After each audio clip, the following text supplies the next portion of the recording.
আমি দক্ষিণ মানকাছৰ জিলাৰ বিভিন্ন অঞ্চলত 50 চিটিজেনে আমাৰ এই জিলাৰ বিভিন্ন যি স্থিতি পৰিস্থিতি তাৰ ওপৰত আমি আলোচনা বিলোচনা কৰি হিউম্যান ৰাইটছ প্ৰটেকশ্যন ফৰাম বুলি এখন সংগঠন জন্ম দিয়াৰ কথা আমাৰ মাজত আলোচনা হৈছে, সিদ্ধান্ত হৈছে। সেইমতে আমি হিউম্যান ৰাইটছ প্ৰটেকশ্যন ফৰাম বুলি এটা সংগঠনৰ আমি ইয়াত মানে ভিত্তি প্ৰস্তুত কৰিলোঁ। আৰু যিটো আমাৰ মানে তদৰ্থ কমিটি হ'ল, এই কমিটিৰ সভাপতিৰ দায়িত্ব দিয়া হৈছে প্ৰবীণ সাংবাদিক মনোৱাৰ হোসেন ডাঙৰীয়াক, আৰু সম্পাদক জেনেৰেল ছেক্ৰেটাৰী হ'ল নুৰ মহম্মদ চাহাব, আৰু লগতে ইয়াত ভাইচ প্ৰেচিডেণ্ট হিচাপে মই শ্বাহজাহান শ্বেখ আছোঁ, আৰু আমাৰ জ্যেষ্ঠ অধিবক্তা নাজিবুল ইছলাম চাহাবো আছে, আৰু বিভিন্ন গণ্যমান্য ব্যক্তি আছে। আমাৰ মূল উদ্দেশ্যটো হ'ল যে আমাৰ এই জিলাত, যিহেতু পিছপৰা জিলা, বহুত আমাৰ মানে অসুবিধা মানে দুৰৱস্থা যি আছে এইবিলাকৰ পৰ্যালোচনা কৰি মানে হিউম্যান ৰাইটছ যিটো মানৱ অধিকাৰ তাক যাতে প্ৰটেক্টেড কৰিব পৰা যায়, আৰু জিলাখনৰ সৰ্বাংগীন উন্নয়নৰ ক্ষেত্ৰত আমি আলোচনা বিলোচনা পৰামৰ্শ কৰি আইনৰ ভিত্তিত আমি আগবাঢ়িম।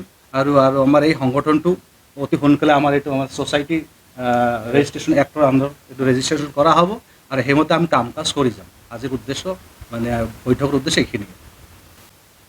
আমাৰ এই ডিষ্ট্ৰিক্টখনত অতিকৈ পিছপৰা ডিষ্ট্ৰিক্ট হয়, আৰু আমাৰ মানুহখিনি একেবাৰে অজ্ঞ হৈ থকাৰ নিচিনা হৈ আছে।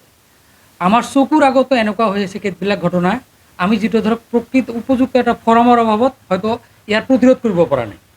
ইমান দুৰ্নীতি, ইমান কিবা কিবি হৈ আছে আমাৰ জিলাখনত। আপুনি যিটো অফিচতেই যাব, য'তেই নাযাওক কিয় আপুনি কৰাপশ্যন পাবই, মানে পইচা নোহোৱাকৈ ক'তো ফাইল নদৌৰে, এনেকুৱা এটা পৰ্যায় পাইছেগৈ।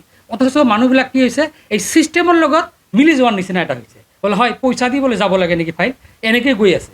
আমাৰ মূল উদ্দেশ্য হৈছে এই সমাজখনৰ পৰা এইখিনি কেনেকৈ আমি দূৰ কৰিব পাৰি, মানুহৰ মাজত কেনেকৈ এটা সজাগতা সৃষ্টি কৰি পেলাই আমাৰ এই সংস্থাৰ দ্বাৰাই মানুহ যাতে উপকৃত কৰিব পাৰোঁ, তাৰ উদ্দেশ্য লৈ আমি বৈঠকটো বহিছোঁ আছোঁ। গতিকে আমি এই মানে অন্যায় অত্যাচাৰ দুৰ্নীতি যে আমাৰ সমাজত হৈ আছে, এইটো আমাক আঁতৰাব লাগিব। Because the Assam government, not only the Congress government, but also the BJP government also assured the people of Assam that bribery and corruption system would be deleted from the society. But even now, corruption is blowing in a dirty liver. So that is why we should unite ourselves and try to remove the bribery and corruption system from our society. That is the motto of our human rights and forum.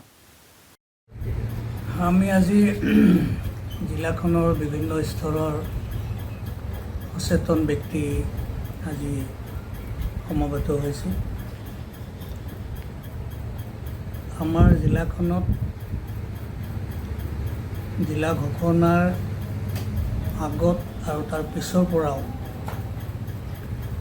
আমি লক্ষ্য কৰি আহিছোঁ, বিভিন্ন ক্ষেত্ৰত আমাৰ জিলাবাসী ৰাইজে ভুগিব লগা হৈছে। বানপীড়িত অঞ্চল হয়,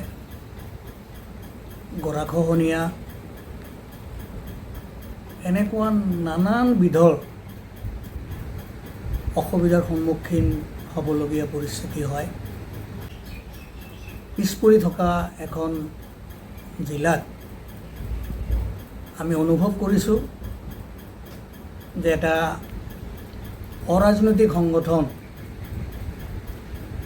এই অৰাজনৈতিক সংগঠনৰ জৰিয়তে আমি যদি অসম চৰকাৰ তথা প্ৰশাসনৰ লগত যদি আমি আমাৰ বাস্তৱ জ্বলন্ত সমস্যা আৰু আমি পিছ পৰি থকাৰ কাৰণবোৰ এইখিনি লৈ যদি আমি বাস্তৱ দৃষ্টিভংগীৰে আমি যদি দৃষ্টিগোচৰ কৰাব পাৰোঁ, তেতিয়াহ'লে মই ভাবোঁ যে কিছু হ'লেও লাঘৱ হ'ব আৰু জিলাখনত উন্নয়নৰ এটা চাপ পৰিব।